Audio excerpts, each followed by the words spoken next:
Après le Honor 9 Lite, après le Honor 10 Lite, voici venu le tour du Honor 20 Lite.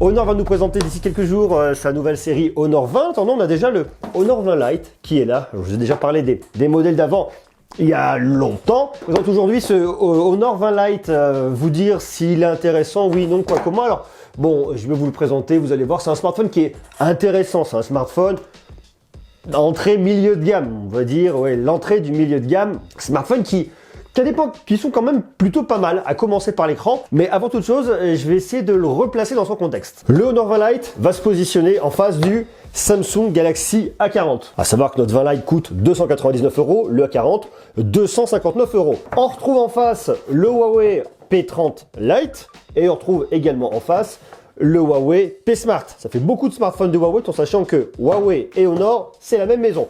On peut éventuellement aussi le comparer au Xiaomi Mi 9 SE, mais bon, celui-ci est quand même un tout petit peu plus cher. On a donc une espèce de fight fratricide entre trois modèles qui viennent en gros d'une seule et grande même maison. Même si Huawei et Honor, on peut pas dire que ce sont exactement la même marque, ça vient quand même du même groupe. Donc dans l'ensemble, faites votre choix. Alors aujourd'hui, on va se concentrer sur le modèle du milieu, sur celui-là, sur le Honor 20 Lite.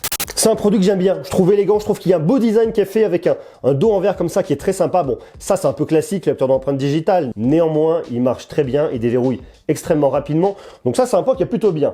C'est un smartphone qui est pas très lourd, il fait 164 grammes, prise en main. On est bien, on est quand même sur un grand écran. Un écran de 6,21 pouces de diagonale, c'est une dalle IPS, c'est du LCD, avec une définition de 2340 par 1080 pixels, à 415 pixels par pouce. Il est intéressant, l'écran est bien, il n'est pas hyper lumineux à l'extérieur.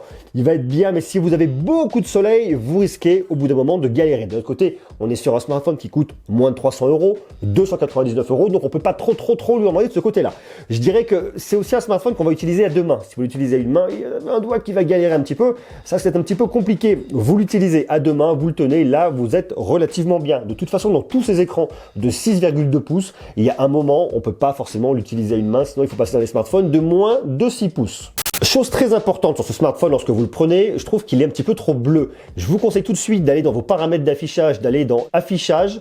Vous allez tout de suite dans mode et température de couleur. Normalement, par défaut, vous êtes en couleur vive. Couleur vive, c'est très bleu, c'est très contrasté, c'est pas forcément terrible. Vous vous mettez en couleur normale. Je trouve qu'il y a tendance un petit peu à avoir une espèce de couleur un petit peu violine bleutée. Venez le casser, venez apporter un peu plus de jaune. Ça va venir le casser. Et je trouve que c'est quand même mieux. Ça va venir jaunir un petit peu, ça va casser un peu la lumière bleue. Pour moi, vous avez le meilleur résultat. Des couleurs qui sont assez respectées, pas trop de lumière bleue, pour moi, c'est vraiment bien.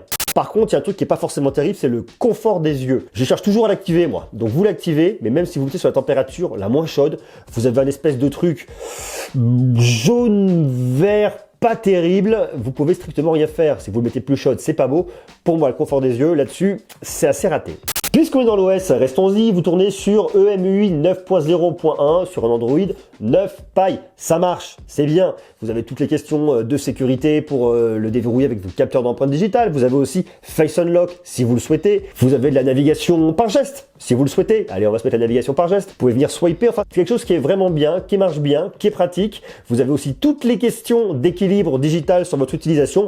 Bon, de ce point de vue-là, l'OS est bien. Ce qu'on pourrait regretter, si vous ne connaissez pas, c'est qu'il n'y a pas de tiroir d'application ici. Donc bon, certains le regretteront, d'autres non. Dans l'absolu, pour moi, ça fonctionne.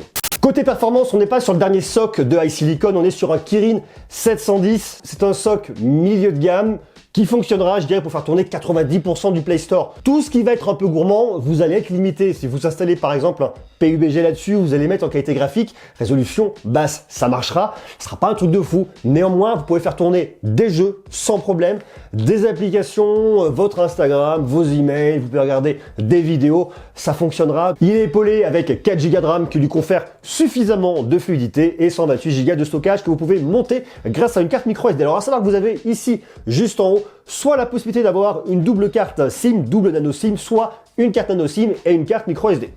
Au choix. Le résultat est bien, que ce soit pour jouer à des jeux, vous avez suffisamment de fluidité lorsque vous vous plantez pas, ou pour visionner des vidéos. Alors vous avez ici une petite encoche goutte d'eau, on la voit. Vous pouvez faire le choix de rester en format standard ou alors de venir zoomer dans la vidéo, c'est au choix. Maintenant, il y a un truc qui est assez moyen, c'est l'audio. Vous avez du son qui est très médium avec un seul haut-parleur ici, haut-parleur mono. Néanmoins, sur ce smartphone, vous avez une prise jack qui est conservée en dessous. Ça, c'est un point qui est plutôt positif. Ça vous permet de profiter d'une meilleure qualité audio lorsque vous jouez à des jeux, que vous voulez regarder des films, vous voulez faire ce que vous voulez. La qualité est quand même meilleure. Alors, on n'est pas sur un truc qui est complètement dingue en termes de qualité audio, mais ça vous permet quand même de profiter d'un son qui est optimisé. Tout de suite, c'est meilleur. Le spectre est beaucoup plus large. On récupère un peu plus de son grave. C'est pas complètement dingue, mais c'est quand même bien meilleur au casque. Côté autonomie, il vous tiendra une journée et demie dans le meilleur des cas. Ça va dépendre une fois de plus de votre usage. Vous avez une batterie de 3400 mAh à l'intérieur. Du fait qu'on n'ait pas un soc hyper performant et qu'on ait une batterie de 3400 mAh, on arrive à quelque chose de raisonnable. Une journée, pour moi, vous tiendrez une journée, c'est la moyenne. Si par contre vous passez quand même beaucoup de temps dessus, vous le sollicitez, la journée, vous la tiendrez pas. Ça va vraiment dépendre de vos usages.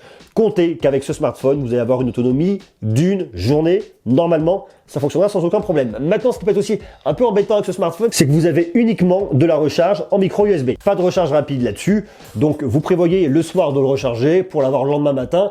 C'est bien. Néanmoins, en cas de coup dur, il va pas se recharger très rapidement. Il faut donc anticiper ces problèmes-là. Comme on est sur un smartphone qui est pas très cher, il n'y a pas de certification IP sur ce modèle. Rassurez-vous, s'il rencontre de l'eau, s'il rencontre des poussières, il va pas exploser. Une certification IP, ça coûte à peu près 20 € par modèle. C'est la raison pour laquelle sur des smartphones d'entrée milieu de gamme, en règle générale, ils ne le font pas certifier tout simplement pour éviter d'augmenter le coût et que le smartphone soit concurrentiel. Je vous rappelle quand même qu'on a 299 € sur ce smartphone. D'ailleurs, si vous intéresse, je vous ai mis un lien en bas dans la description. Maintenant, point qui est sympa là-dessus, vous avez un triple capteur photo. Vous avez un module principal de 24 mégapixels avec une ouverture de f1.8. Vous avez un deuxième capteur de 8 mégapixels, c'est un grand angle qui ouvre à f2.4 et vous avez un dernier capteur qui vous servira pour le mode portrait pour ajouter le flou d'arrière-plan. À l'avant, vous avez une caméra de 32 mégapixels. Par défaut, vous allez regarder dans vos paramètres, vous êtes en résolution 12 mégapixels. C'est là où vous aurez franchement les meilleurs résultats. Vous pouvez monter tout de suite en 24 mégapixels si vous le souhaitez, mais pour moi, les meilleurs résultats, vous obtiendrez comme ça dans cette configuration en 12 mégapixels 4 tiers. Dans le mode vidéo, par défaut, il vous met en 720p HD. Ce que je vous conseille, c'est de monter, hop, en Full HD ou alors carrément, si vous le souhaitez, en Full HD à 60 images par seconde. De toute façon, la vidéo, c'est pas un truc qui est fou, c'est un truc qui est bien pour capter quelques souvenirs, mais c'est pas là-dessus que vous allez avoir des images de dingue. Point de vue logiciel, vous avez donc la partie photo, vidéo, le mode portrait avec le fameux flou d'arrière-plan. Cliché nocturne, alors attention, c'est pas un smartphone qui est optimisé pour les photos de nuit. Vous allez voir, le rendu est pas terrible, je vais vous les afficher dans quelques instants. Le mode ouverture, bon, ce que je vous conseille réellement sur ce smartphone, c'est soit le mode portrait, si vous voulez un flou d'arrière-plan, vous allez voir, c'est pas dingue, mais ça marche. Des photos classiques et quelques vidéos, mais bon voilà, c'est pas un smartphone qui est fait pour la vidéo. Laissez-moi vous montrer quelques clichés, vous allez voir, le résultat est convenable et correct. C'est pas dingue, c'est pas les photos les plus contrastées que vous allez avoir. Ça vous permet de faire quelques souvenirs, mais c'est pas un smartphone de dingue. On est de notre côté à un peu moins de 300 €. On peut pas trop lui en demander. Je vous laisse regarder et dites-moi ce que vous en pensez en bas en commentaire. Second hand, I felt a bit forgotten. Not your plan, but now the days of silence outgrow the fun. Things we have done, but tell me, do you wanna carry on? Plants don't grow without water, and they cave when it's cold. We could go till we're older. Put your head on my shoulder, and let's enjoy the ride.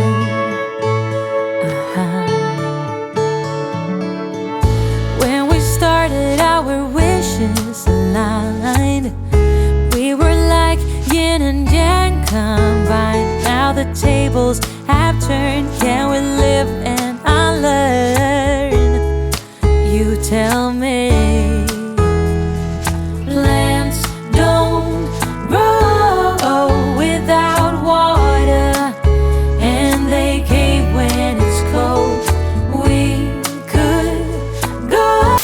Vous l'aurez compris, on est sur un smartphone qui est pas mal, qui est correct, qui est pas un smartphone de dingue, qui est une évolution du 10 Lite, qui me semble intéressant si toutefois vous voulez acheter un smartphone de la marque Honor et que vous voulez profiter d'un écran qui est relativement bien calibré, même si pas hyper lumineux. Si vous voulez un produit qui est de bonne facture et que vous voulez pas y mettre trop d'argent, 299 €. C'est un smartphone qui est assez équilibré, des performances qui sont honnêtes, des photos qui sont correctes sans être complètement folles, une autonomie d'une journée un peu standard et donc un côté multimédia qui est correct. Donc je le trouve bien, mais c'est pas le smartphone le plus exigeant. Je sais pas vous ce que vous en pensez. Je vous invite à me dire tout ce que vous en pensez en bas en commentaire. Comment vous le trouvez ce smartphone? Est-ce que vous le trouvez intéressant? Je sais plus où il est. Il est là.